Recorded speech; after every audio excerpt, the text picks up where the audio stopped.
नमस्कार दोस्तों, स्वागत है आप सभी का एक बार फिर से आपके अपने इस यूट्यूब चैनल पर। इस वीडियो में दोस्तों आज हम पढ़ेंगे ऑपरेंट कंडीशनिंग थ्योरी के बारे में।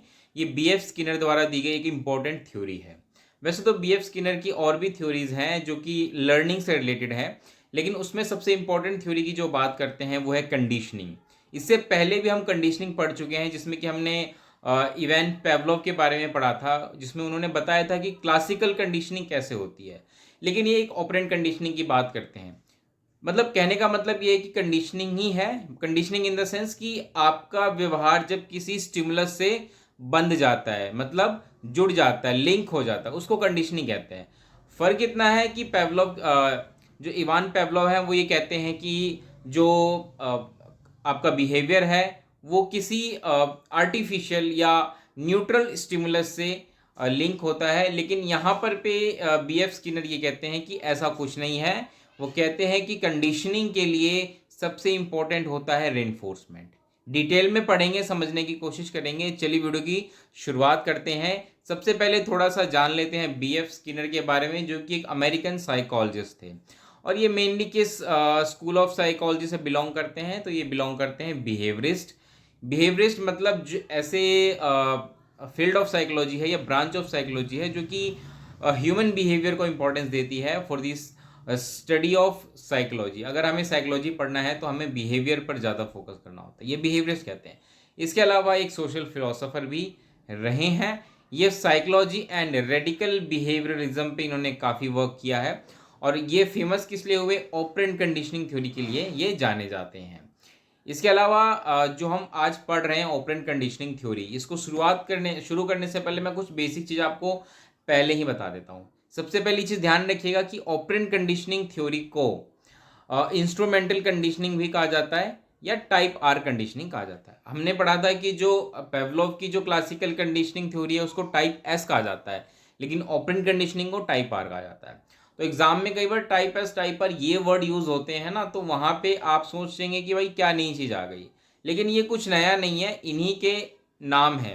तो इसको याद रख लीजिएगा, इंस्ट्रूमेंटल कंडीशनिंग आ जाए या टाइप आर कंडीशनिंग आ जाए, समझ लीजिएगा कि ऑपरेंट कंडीशनिंग की ही बात हो रही है। वहीं अगर मैं आगे बात करूं तो जो ये ऑपरेंट कंडीशनिंग थ्योरी है ये बेस्ड है law of effect. Law of effect अगर आपको ध्यान हो, मैंने बताया भी था, जो थॉर्नडाइक थे उनकी जो थ्योरी थी वो थी लॉ ऑफ इफेक्ट की, और ये उसी पर बेस्ड है। लॉ ऑफ इफेक्ट में क्या होता है? लॉ ऑफ इफेक्ट में थॉर्नडाइक ने बताया था कि किसी भी चीज़ की लर्निंग, यानी कि अगर कोई बच्चा है, कोई व्यक्ति कुछ सीख रहा है, तो उस लर्निंग किस पर डिपेंड करेगी? वो लर्निंग वो डिपेंड करेगी आउटकम पे, कि किसी भी चीज़ का आउटकम जो आता है वो बेसिकली लर्निंग को अफेक्ट करता है।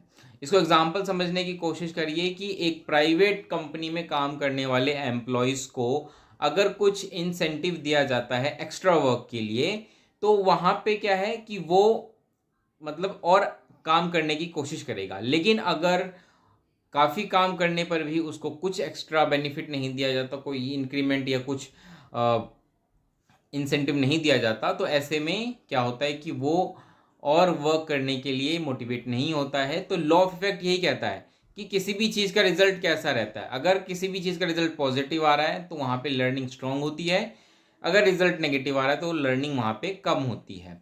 और ऑपरेंट कंडीशनिंग थ्योरी इसी पर बेस्ड है, लॉ ऑफ इफेक्ट पे। कैसे, अभी हम समझेंगे। एक जो स्किनर बॉक्स एक्सपेरिमेंट है उसको भी हम पढ़ेंगे, वहाँ से ये चीज़ें आपको समझ में आएंगी। लेकिन ध्यान रखिएगा ये लॉ ऑफ इफेक्ट पर बेस्ड है। थॉर्नडाइक ने लॉ ऑफ इफेक्ट दिया था और उसके बाद उससे इंस्पायर होकर के जो बीएफ स्किनर हैं उन्होंने ऑपरेंट कंडीशनिंग की बात की थी। अब ऑपरेंट कंडीशनिंग में होता क्या? ऑपरेंट कंडीशनिंग में बेसिकली एक लर्नर का जो बिहेवियर है that is followed by the consequences और रेनफोर्समेंट। मतलब किसी लर्नर का जो भी व्यवहार है, बिहेवियर है, वो किसको फॉलो करता है? उस चीज़ के कंसिक्वेंसेस को या रेनफोर्समेंट को। इसको समझने की अभी हम कोशिश करते हैं कि मान के चलिए अगर एक बच्चा स्कूल में अगर पढ़ रहा है तो वो पढ़ाई के लिए कब मोटिवेट होगा? जब उसको कुछ रेनफोर्समेंट मिलेगा। मतलब ये है कि अगर टीचर उसको रेनफोर्स कर रहा है, अगर बच्चा कुछ अच्छा काम कर रहा है और टीचर उसको रेनफोर्स कर रहा है, तो बच्चा क्या है, उस तरह के व्यवहार को बार बार दोहराएगा, बार बार दोहराने की कोशिश करेगा, और यहीं पर ये ऑपरेंट कंडीशनिंग वर्क करती है। देखिए, और स्किनर ने अपने इस बात को प्रूफ करने के लिए बहुत सारे एक्सपेरिमेंट किए थे। पिजन्स पे भी किया था, चूहे पे भी किया था, और भी कई जानवरों पे भी किए थे। लेकिन जो फेमस रहा है उसको हम डिस्कस करेंगे। ये है स्किनर बॉक्स एक्सपेरिमेंट जो हम बात करेंगे, जिसमें कि एक बॉक्स आपको दिख रहा होगा। ये खास तरह से डिज़ाइन किया गया बॉक्स है। इस बॉक्स में क्या है कि कुछ इस प्रकार से चीज़ें रखी हैं, जैसे कि यहाँ पे आप देखिए लीवर है। यहाँ पे एक छोटा सा होल टाइप में है जहाँ से इस चूहे को खाना दिया जाएगा in the form of food tablets, ठीक है। इस तरीके से खाना दिया जाता था। अब इस चूहे को इस बॉक्स में डाला जाता था। ये चूहा था भूखा, यानी कि इस चूहे को अगर खाना खाना है तो उसको अपना खाना ढूंढना पड़ेगा। अब उसके लिए चूहा क्या करेगा, इस बॉक्स में इधर उधर चीज़ें ढूंढेगा, हाथ पैर मारेगा, चीज़ों को छेड़ेगा, कुतरने की कोशिश करेगा। और इस प्रक्रिया के दौरान क्या होता है कि जैसे ही इस चूहे का हाथ इस लीवर पे पड़ता है, ध्यान रखिएगा, जैसे ही इस चूहे का हाथ इस लीवर पे पड़ता है, यहाँ से फूड टैबलेट इस चूहे को दिया जाता है। यानी कि अब क्या है कि चूहे को जैसे ही फूड टैबलेट मिलेगा, उसको उसका जो भूख है वो शांत होगी। लेकिन एक ही टैबलेट मिलेगा, मतलब ये नहीं कि इतना नहीं मिलेगा कि हाँ भाई अब वो और एफर्ट ना करे, थोड़ा सा दिया जाएगा कि हाँ भाई ठीक है, थोड़ा सा इसको दे दो।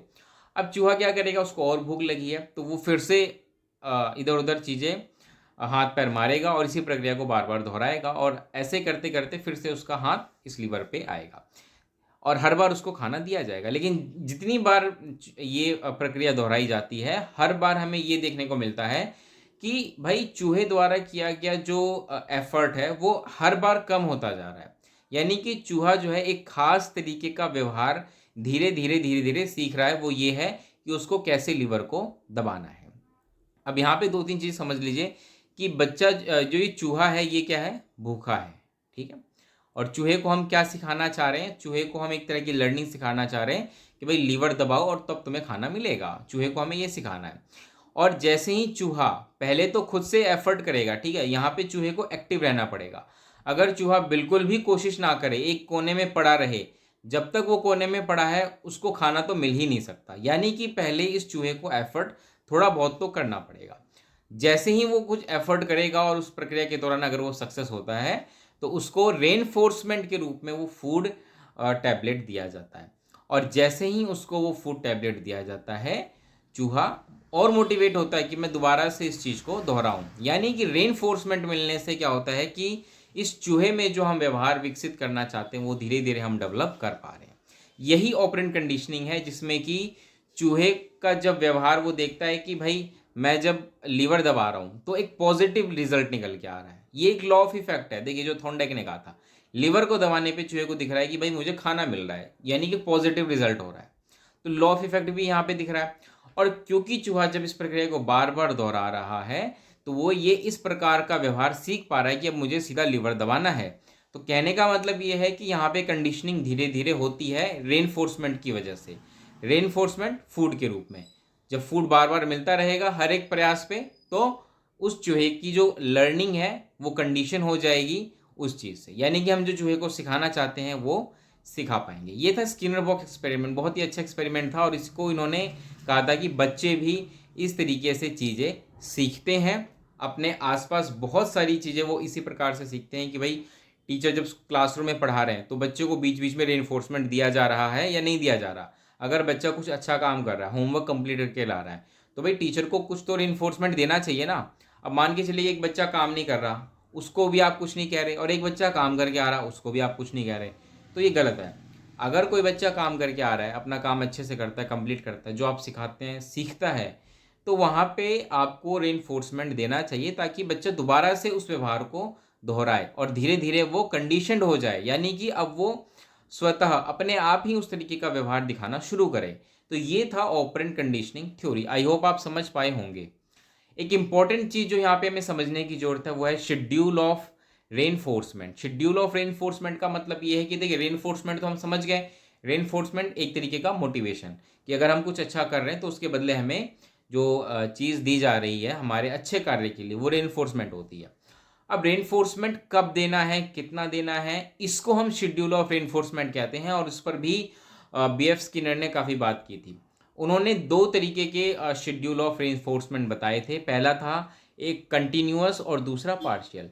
कंटिन्यूअस का मतलब ये है कि भाई बच्चा जितनी बार भी डिज़ायर्ड बिहेवियर करेगा, मतलब जो हम चाहते हैं, बच्चा जितनी बार उस तरीके का व्यवहार करता है, हर बार आपको बच्चे को रेनफोर्समेंट देना है। लेकिन पार्शियल रेनफोर्समेंट में क्या होता है? पार्शियल रेनफोर्समेंट में होता है कि कभी आप उसको रेनफोर्समेंट दे रहे हैं, कभी नहीं दे रहे। मतलब ऐसा कोई फिक्स नहीं है कि हर बार आप देंगे। कंटिन्यूस में आप हर बार देंगे, पार्शियल में कभी दे रहे हैं, कभी नहीं दे रहे। इस तरीके से चीज़ें होती हैं। अब एक चीज़ और समझिए। पहली एक चीज़ तो ये कि कंटिन्यूस के मुकाबले पार्शियल रेनफोर्समेंट ज़्यादा अच्छा माना जाता है। कंटिन्यूस रेनफोर्समेंट शुरू में अच्छा माना जाता है। मतलब मैं अगर बच्चे में शुरुआत में कोई व्यवहार विकसित करना चाहता हूँ, तो शुरुआत में कंटिन्यूस रेनफोर्समेंट दीजिए। मतलब शुरुआत में जब तक बच्चे में वो हैबिट, वो व्यवहार विकसित ना हो जाए, तब तक आप उसको हर एक रिस्पॉन्स पे रेनफोर्समेंट दीजिए। लेकिन ध्यान रहे, शुरुआत तक। अगर आप हमेशा के लिए ऐसे रखेंगे तो फिर क्या है कि बच्चा सिर्फ उस रेनफोर्समेंट की वजह से ही काम करेगा, अदरवाइज नहीं करेगा। यानी कि मान के चलिए, अगर मैं चाहता हूँ कि बच्चा अपना होमवर्क डेली करे और मैं देखता हूँ कि बच्चा रोज अपना होमवर्क कर रहा है, मैं उसको रोज एक टॉफी दे देता हूँ, तो शुरुआत के लिए तो चलिए ठीक है कि बच्चे में एक हैबिट डेवलप हो जाएगी अपना होमवर्क डेली कंप्लीट करने की। लेकिन अगर मैं इसको लॉन्ग टर्म तक कंटिन्यूस ही रखता हूँ, तो वहाँ पे क्या है, वहाँ पे बच्चा धीरे धीरे ये समझेगा कि भाई टॉफी मिल रही है तो मैं काम करूंगा, टॉफी नहीं मिल रही तो मैं नहीं करूंगा। इसलिए कंटिन्यूस रेनफोर्समेंट को शुरुआत के लिए ठीक माना जाता है, लॉन्ग टर्म के लिए नहीं। पार्शियल रेनफोर्समेंट क्या होता है? इसको सबसे अच्छा माना जाता है कि भाई कभी रेनफोर्स मिल रहा है, कभी नहीं मिल रहा है। यानी कि बच्चे को खुद नहीं पता कि इस बार मुझे चॉकलेट मिलेगी या नहीं मिलेगी। तो इसलिए क्या है कि बच्चा डेली काम करके रहता है कि भाई आज मिलेगी तो शायद अब परसों मिल जाए, फिर उसके बाद कल फिर मिल जाए, इस उम्मीद में कि मुझे मिलेगी। तो वो डेली काम करता है। ठीक है, आई होप आप समझ पा रहे होंगे। तो ये था कंटिन्यूअस एंड पार्शियल। अब देखिए पार्शियल में भी आप देखिए तो यहाँ पे दो तरीके से आप इसको समझिए। एक होता है इंटरवल और दूसरा होता है रेशियो। अब इंटरवल में भी देखिए fixed interval and variable interval and fixed ratio and variable ratio, यानी कि 4 प्रकार के पार्शियल रेनफोर्समेंट होते हैं। चारों को हम डिटेल में समझेंगे वन बाय वन। कुछ चीज़ें मैं आपको समझाना शुरू कर पहले बताना चाहूँगा, उसके बाद हम इन चारों पे आते हैं। ये कुछ शब्द हैं: fixed, variable, interval and ratio. इसको समझ लीजिए पहले। फिक्स्ड का मतलब क्या हुआ? फिक्स्ड का मतलब ये है कि भाई चेंज नहीं होगा, नॉट चेंज। अगर मैंने कोई चीज़ एक बार फिक्स कर दी तो वो ऐसी की ऐसी रहेगी, ये होता है फिक्स्ड। वेरिएबल का मतलब क्या होता है? चेंजिंग। मतलब वो चेंज होता रहेगा, उसका कुछ पता नहीं है कि भाई फिक्स नहीं है, मतलब चेंज हो सकता है। या आप कह सकते हैं कि ये अनएक्सपेक्टेड है, आप ये कह सकते हैं। ठीक है, चेंजिंग है मतलब बदल रहा है। इंटरवल का क्या मतलब है? इंटरवल का मतलब है time gap, time gap between responses. कि भाई अगर कोई मैं खास प्रकार का रिस्पॉन्स दिखा रहा हूँ और फिर जो अगला रिस्पॉन्स है उसके बीच में टाइम गैप। ठीक है। एंड रेशियो, रेशियो मतलब number of responses, number of responses को यहाँ पे रेशियो कहा गया है। अब एक एक करके समझने की कोशिश करते हैं तो अच्छे से चीज़ें समझ में आएंगी। सबसे पहले हम बात करते हैं फिक्स्ड इंटरवल का। अब फिक्स्ड इंटरवल का क्या मतलब हुआ? इंटरवल का मतलब तो जैसा कि अभी हमने देखा कि टाइम गैप बिटवीन रिस्पॉन्सेज, की रिस्पॉन्सेज के बीच में कितना टाइम है। ठीक है, और उसके बाद फिक्स्ड भी है, यानी कि एक फिक्स्ड टाइम गैप किसके बीच में? रिस्पॉन्सेस के बीच में। यानी कि रिस्पॉन्सेस के बीच में एक फिक्स टाइम गैप है, उसी टाइम गैप पे मैं क्या करूंगा? रेनफोर्समेंट दूंगा। अब इसको ऐसे समझने की कोशिश करिए एग्जांपल से कि जैसे कि किसी एम्प्लॉय को हर महीने की 1 तारीख को सैलरी मिलती है, तो सैलरी क्या है? एक तरीके से रेनफोर्समेंट ही तो है। लेकिन यहाँ पे ध्यान रखिएगा, फिक्स्ड इंटरवल है। फिक्स्ड इंटरवल मतलब टाइम गैप जो है वो क्या है? फिक्स है कि हर 30 दिन पे या 31 दिन पे उसको सैलरी मिलेगी। तो ये फिक्स इंटरवल का एग्जाम्पल होता है। अब फिक्स इंटरवल में एक प्रॉब्लम ये आ जाती है कि फिक्स्ड इंटरवल में क्या होता है कि जैसे ही कोई बच्चा देखता है या कोई व्यक्ति देखता है कि अब उसके रेनफोर्समेंट का समय आ गया है, उस वक्त उसकी परफॉर्मेंस अच्छी होती है, उससे पहले नहीं होती। इसको एक और एग्जाम्पल से समझने की कोशिश करिए कि मान के चलिए एक बच्चे को अगर ये कहा जाता है कि बेटा आपको ना डेली अपना रूम साफ करना है, लेकिन उसके बदले आपको हर सैटरडे क्या है, एक टॉफ़ी मिलेगी या कुछ पॉकेट मनी मिलेगी। इस प्रकार से पेरेंट्स बच्चे को कहते हैं। अब बच्चा क्या करेगा? उसको पता है कि मुझे हर सैटरडे को चेकिंग होगी और उसी दिन अगर मेरा रूम साफ मिलता है तो मुझे पॉकेट मनी मिलेगी। तो ऐसे में बच्चा हो सकता है कि पूरे 5-6 दिन अपने घर को गंदा रखे, लेकिन छठे दिन जैसे उसको पता कि भाई आज मुझे मेरी चेकिंग होनी है और मुझे रेनफोर्समेंट मिलेगा, पॉकेट मनी मिलेगी, उस दिन वो हो सकता है अपने रूम को साफ करे। तो फिक्स्ड इंटरवल में यहाँ पे ये प्रॉब्लम हमें देखने को मिलती है। Next is variable interval. Variable interval का मतलब क्या है कि भाई चेंज हो रहा है, ठीक है, चेंज हो रहा है मतलब जो मुझे रेनफोर्समेंट देना है उसका कोई फिक्स टाइम नहीं है, वो कभी भी हो सकता है, ठीक है।